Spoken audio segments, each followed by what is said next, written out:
En esta ocasión vamos a tratar un tema bien apasionante y es sobre el Nuevo Testamento, si fue escrito en griego o si fue escrito en otro tipo de idioma.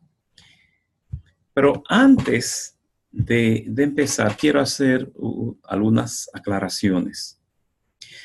No está en discusión en este artículo de si la Biblia es un libro que Dios inspiró a grandes hombres para escribirla. No hay duda en ese aspecto. Nadie tiene duda. Todos sabemos que la Biblia Dios intervino a través de hombres, grandes hombres, para quedar plasmada en el libro sus pensamientos, sus ideas, sus deseos, su palabra. Ahora bien, una cosa es eso y otra que vayamos a pensar que un día cualquiera hubo una gran lluvia y que en vez de caer agua estuvieran cayendo Biblia del cielo. Es decir, que por aquí cayó una Reina Valera, que por allí cayó una Biblia textual, que por aquella esquina cayó una Biblia de Jerusalén, otro tipo de Biblia. No. La Biblia, lógicamente, es un libro escrito por hombres, donde aunque haya habido la revelación de Dios, pero que en este libro quedan plasmados el pensamiento, la cultura, las costumbres, los lugares geográficos, la agricultura, todo lo que tiene que ver con el pueblo, el cual escribió la Biblia. Cualquier libro que se escriba, siempre el autor, el escritor, deja plasmado sus pensamientos, sus emociones, etcétera, etcétera. Por ejemplo, en la Biblia nos habla del cordero, ¿por qué no nos habla del pingüino? Si en la Biblia se nos habla de la agricultura de Israel, nos habla del trigo, del centeno, de la cebada, nos habla del vino, no nos habla del whisky, no nos habla de tequila. ¿Por qué? Porque está hablando de los productos y de las bebidas de Israel o de la zona en la región donde se escribe la Biblia. Así es que cualquier pensamiento, cualquier forma de expresión cultural queda manifestada a través de lo que piensa o cree el autor de las escrituras. E incluso las emociones de los autores también queda plasmada. No es lo mismo un salmo cuando David está en persecución a un salmo cuando no lo está. No es el mismo estado de ánimo de Elías cuando desafía a los profetas de los Baales y de Ashera al Elías que está en la cueva. No refleja igual a Juan el Bautista cuando está predicando en el desierto y cerca de los ríos, a Juan el Bautista que está preso, que le manda decir a Jesús que si es él o es otro hay que esperar. No es lo mismo el libro de los Cantares, la motivación del autor de los Cantares, a la motivación del libro del autor de Lamentaciones. Incluso la capacidad o el intelecto del escritor también queda expresado en las escrituras. ¿O no tenía Pedro un nivel de espiritualidad, un nivel de unción lleno del Espíritu de Dios tan grande que hasta la sombra sanaba a los enfermos? ¿Y cuántos libros escribió Pedro? Sin embargo, Pablo, un gran maestro que estudió la Biblia de cabo a rabo, las escrituras, a los pies de Gamaliel, se le atribuyen prácticamente la mitad del Nuevo Testamento. ¿Por qué? Porque una revelación de Dios, en una persona ya con capacidad, esa revelación fluye más fácil. Entonces, todos estos aspectos hay que tomarlos en cuenta para hacer un estudio bien concienzudo de las Escrituras. Hecho pues este preámbulo, quiero entrar directamente al tema del día de hoy, que es sobre el Nuevo Testamento. Si el Nuevo Testamento fue escrito en qué idioma. Para ello tenemos 3 líneas de pensamientos generales. La primera Estas tres posturas son que fue escrito originalmente en griego, que fue escrito en hebreo y luego traducido al griego, o que se escribió en griego pero con pensamiento y estructura literaria hebrea. Esas son las tres líneas de pensamientos sobre el tema en cuestión. La postura mayoritaria, donde la gran mayoría está de acuerdo, habla de que fue escrito originalmente en griego. Y tienen un sinnúmero de argumentos para sustentar esa posición. Como esa es la mayoritaria, quiero limitarme más a hablar de aquellas posturas poco conocidas por la gran mayoría, y son las posturas minoritarias. Una es que plantea que fue escrito en hebreo y luego traducido al griego. Y la otra que se escribió en griego, pero con pensamiento y estructura literaria hebrea. Estas dos son las posturas en que menos personas están de acuerdo con ellas. Pero vamos a analizar un poco estas dos, que son las menos conocidas. Como la gran mayoría plantea que fue escrita en griego, originalmente, pues es de dominio público los argumentos de esa línea de pensamiento. Vamos a ver. Esta que dice que fue escrito en hebreo y luego traducido al griego, alegando de que los escritos en hebreo fueron todos por la persecución, los judíos quemados, y que solamente llegaron literaturas de traducción al griego. Vamos a poner un solo ejemplo de los tantos que tienen cada una de estas posturas.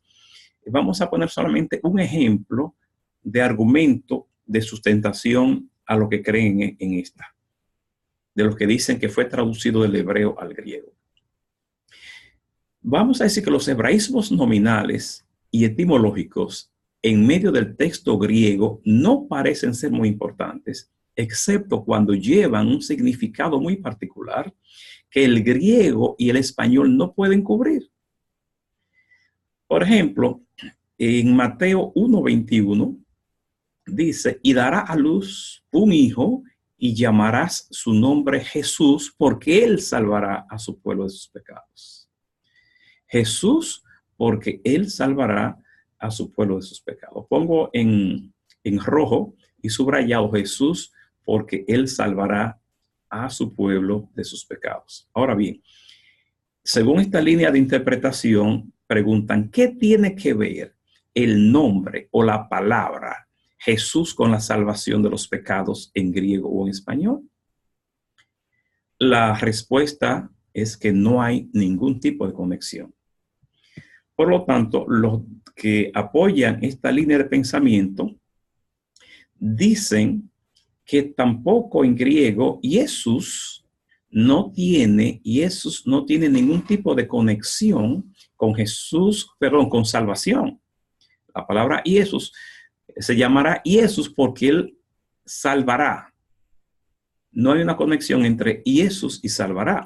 Sin embargo, los que defienden esta primera esta línea de pensamiento alega que sí con el nombre hebreo, sí, porque la palabra Yeshua viene del verbo yashá, que significa salvar. Entonces, sí, en hebreo hay una conexión entre el nombre Yeshua y el verbo yashá, entre Yeshua y salvación, que no lo hay ni en español con Jesús, ni en griego con Jesús. Este es un argumento que toman los que entienden que la Biblia fue escrita originalmente en hebreo y que estos manuscritos fueron luego entonces traducidos al idioma griego. Esa es una de las posturas minoritarias. Otra postura minoritaria que vamos a analizar es la que entiende, la tercera postura, de que se escribió en griego, pero con pensamiento y estructura literaria hebrea. Tercera postura, se escribió en griego, pero con pensamiento y estructura literaria hebrea. Vamos a analizar algunos de los argumentos que sustentan los seguidores de esta línea de interpretación. En hebreo, vamos a hablar de un hebraísmo gramatical con la conjunción vav, que en español sería la conjunción i, o que en griego sería la conjunción kai. Y vamos a analizar en segundo libro de Samuel, capítulo 12, versículos del 1 al 14, donde nos dice: el Señor envió a Natán a David, y viniendo a él le dijo: había dos hombres en una ciudad, el uno rico y el otro pobre. El rico tenía numerosas ovejas y vacas, pero el pobre no tenía más que una sola corderita que él había comprado y criado, y que había crecido con él, y con sus hijos juntamente comiendo de su bocado, y bebiendo de su vaso, y durmiendo en su seno, y la tenía como a una hija. Y vino uno de camino al hombre rico, y Es decir, que en esta estructura literaria que en el Antiguo Testamento, escrito en hebreo, la estructura literaria de la vav, aparece i, que en español y en otros idiomas, simple y llanamente, pues se separan cada uno de esos enunciados o de esas letras o esas frases con una coma. Pero en hebreo, esa estructura literaria de la vav repite mucho la i. Es una forma muy característica de esta estructura literaria del idioma hebreo. Bueno, esto está en el Antiguo Testamento, segundo libro de Samuel, capítulo 12, versículos 1 y 4. Ahora bien, como el Nuevo Testamento está escrito en griego, se supone entonces que no debe aparecer este tipo de estructura literaria del idioma hebreo, de acuerdo a lo que sustentan esta teoría. Entonces, vamos a ver si aparece en el Nuevo Testamento una estructura gramatical con la vav, con la conjunción vav, que sería la kai en griego. Dice Lucas 15, del 18 al 24, me levantaré, iré a mi padre y le diré: Padre, he pecado contra el cielo y ante ti. Y levantándose, y cuando todavía, y sintió, y hasta aquí abajo. Es decir, que aquí nos encontramos al escritor de Lucas en griego usando la misma estructura literaria de la conjunción vav, de la i, que resulta chocante en el idioma griego, esa tanta i. Por eso, lógicamente, se alega de que el griego bíblico no era un griego muy elegante, porque no es común este tipo de estructura literaria en griego, sino que realmente en el pensamiento hebreo sí lo es, en el pensamiento, en otros pensamientos no. Ese es uno de los argumentos que utilizan esta línea de pensamiento, que aunque aquí está escrito en griego, pero está utilizando una estructura literaria del idioma hebreo. Es decir, se está escribiendo en griego, pero pensando en hebreo. Vamos a seguir con los defensores de esta segunda línea minoritaria de pensamiento, de que se escribió en griego, pero pensando en hebreo. Y vamos a hablar del quiasmo. Del quiasmo, aquí lo vemos, la letra griega quiasmo. El quiasmo, que es muy común también en la literatura hebrea, representar muchos enunciados, un estilo de escritura de paralelismo invertido, como sería el quiasmo. El quiasmo como si fuera una X, lo que está arriba está abajo. Es como el quiasma óptico, del nervio óptico que se cruza, lo que está abajo está hacia arriba. El quiasmo es también como si fuera un sándwich. Los escritores bíblicos con mentalidad hebrea utilizan sus técnicas de interpretación dependiendo de la estructura literaria en que están escribiendo. Entonces, hay muchos pasajes que es muy común, aunque el quiasmo aparece en otros idiomas también y en otros libros que no es la Biblia, pero es muy peculiar, muy característico del idioma hebreo. Es como un sándwich, que hay pan arriba y pan abajo, pero la parte más importante es el medio, donde está la carne, la parte más sabrosa del sándwich. Vamos a ver en la Biblia hebrea, en el Antiguo Testamento, un ejemplo de quiasmo. Y luego veremos a ver si en el Nuevo Testamento hay o no hay. Y para ello vamos a ver al libro de Josué. Libro de Josué, un pasaje muy conocido por todos. El libro de Josué, capítulo 1, versículo de 5 a 9. Nos habla mucho de esforzarse, esfuérzate y sé valiente, esfuérzate y sé valiente, esfuérzate y sé valiente. Entonces, nosotros llegamos a la conclusión de que este pasaje está hablando del esfuerzo. Nosotros utilizando los métodos filosóficos griego, interpretando una Biblia hebrea con los métodos filosóficos, alegóricos, exegéticos, hermenéuticos del idioma griego, y llegamos a la conclusión de que en este pasaje nos está hablando de esforzarnos, porque habla 3 veces esfuérzate y sé valiente.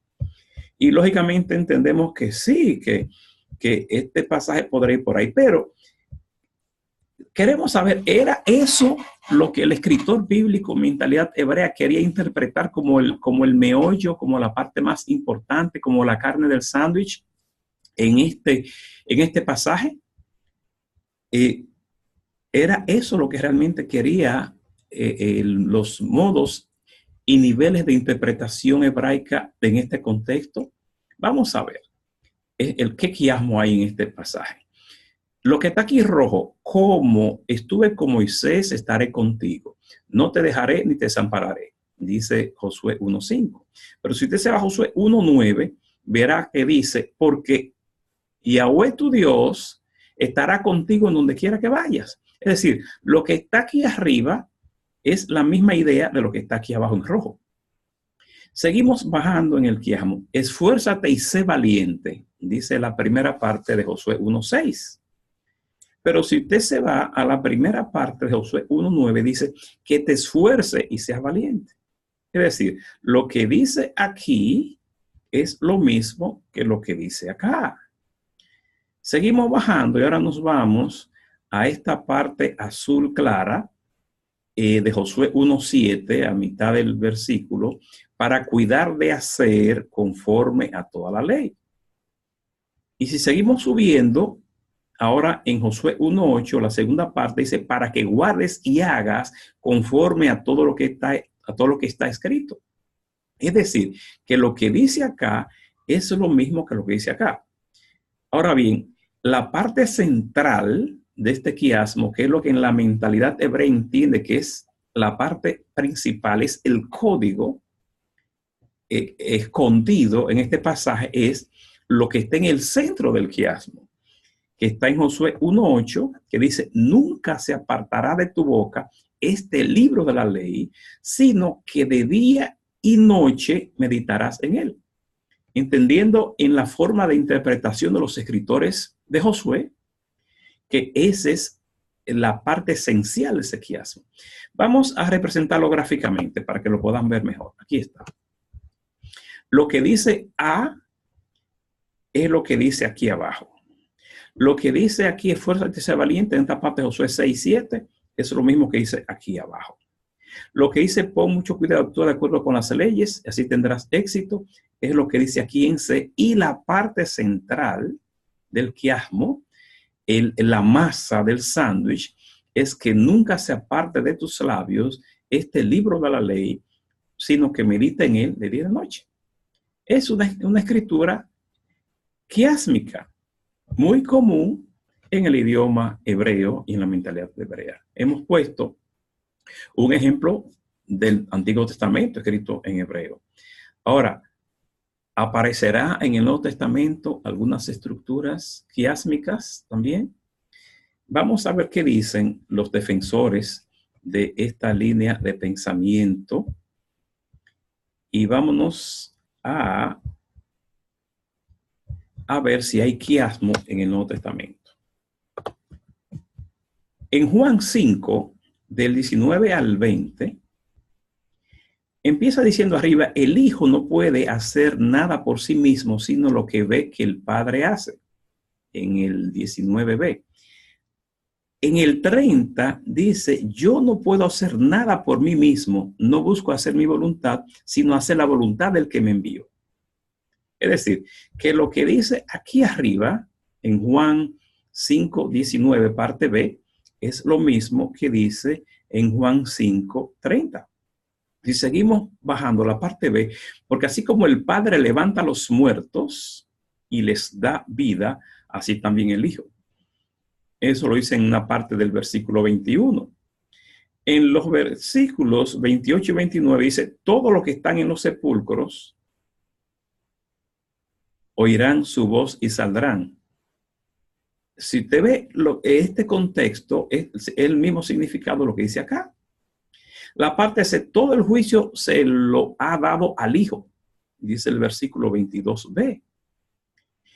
Y el versículo 27 le dio autoridad de hacer juicio por cuanto es el Hijo del Hombre. Es la misma idea.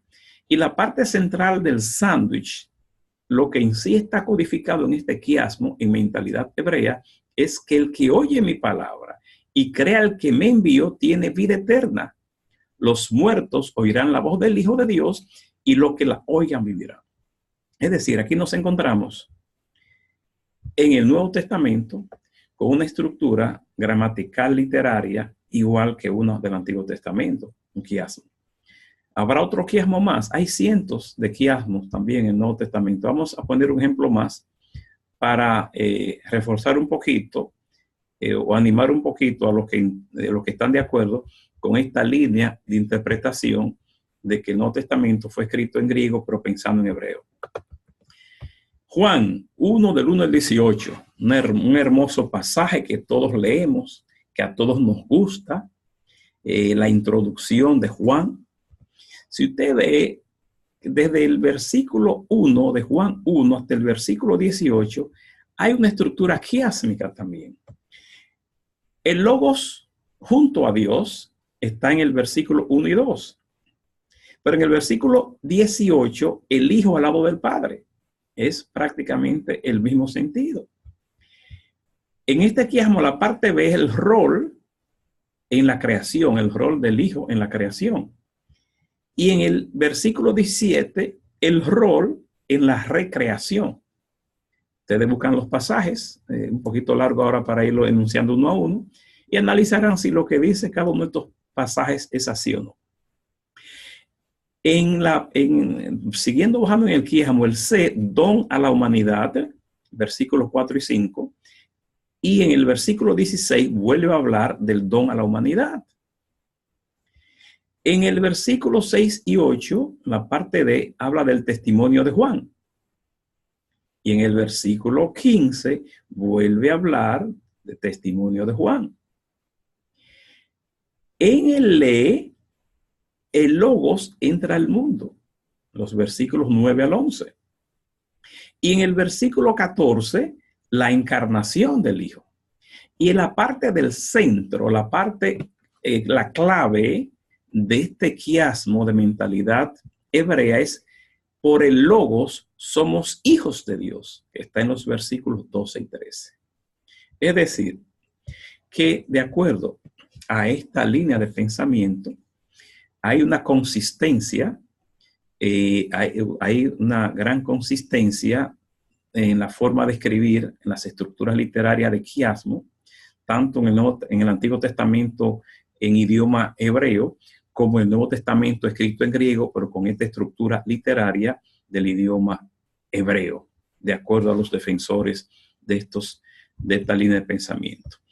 Finalmente, para los defensores de esta línea de pensamiento, vamos finalmente a presentar otro ejemplo. Hebraísmo gramatical en Josué 24:15. En Josué 24:15, escrito en idioma hebreo, dice, y si mal os parece servir al Señor, escogeos hoy a quien sirváis, si a los dioses a quienes sirvieron vuestros padres cuando estuvieron al otro lado del río, o a los dioses de los amorreos en cuya tierra habitáis. pero yo y mi casa serviremos al Señor. Yo y mi casa.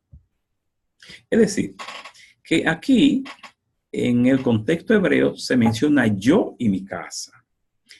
Cuando en la mentalidad occidental, en el idioma español, por ejemplo, nosotros decimos mi casa y yo.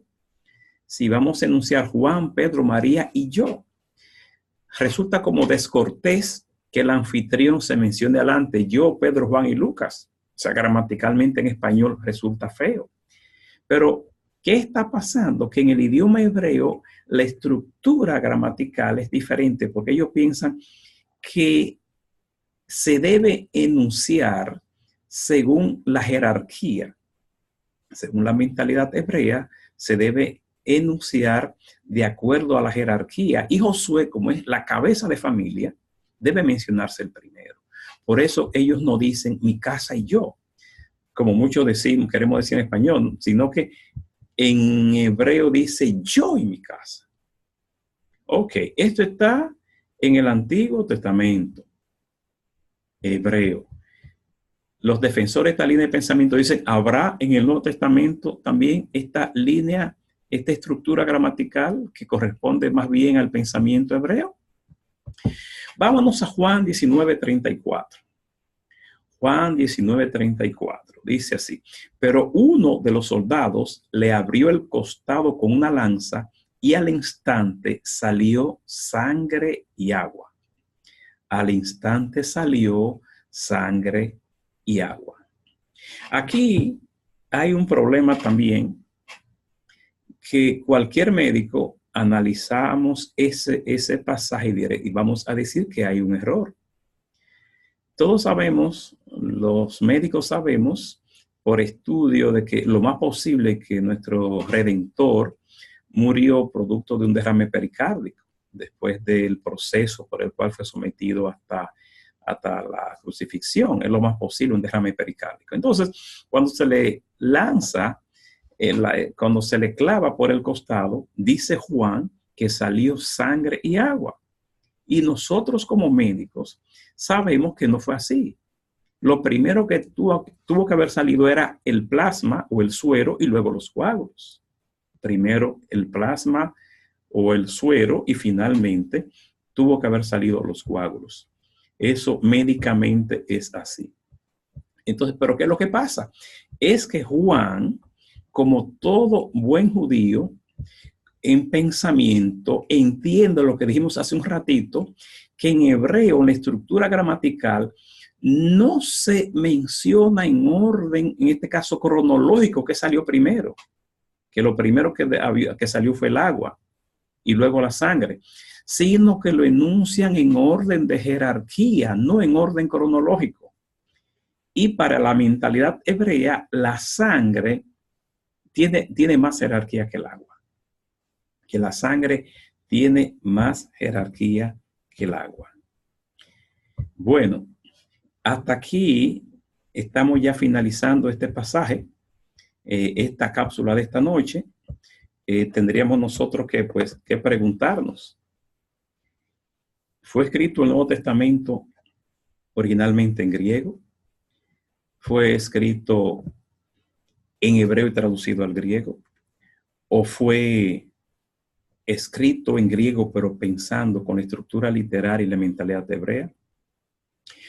Nuestro deber como docente de Redeemer Christian University, Universidad Cristiana Redime, nuestro deber es cuando hay pasajes, como hay tantos en la Biblia, donde hay diferentes tipos de interpretaciones o puntos de vista, nuestro deber como facilitador, como profesor, es facilitarle a nuestros estudiantes o a nuestros seguidores las diferentes líneas de pensamientos y que cada quien ore, medite, estudie y analice sin espíritu sectario, sin espíritu dogmático, sino con un interés de escudriñar la verdad, que cada quien analice y llegue a sus propias conclusiones, sean iguales o diferentes a las nuestras, pero que eso no sea motivo para discusiones, para contiendas, sino que todos somos hijos del mismo Padre.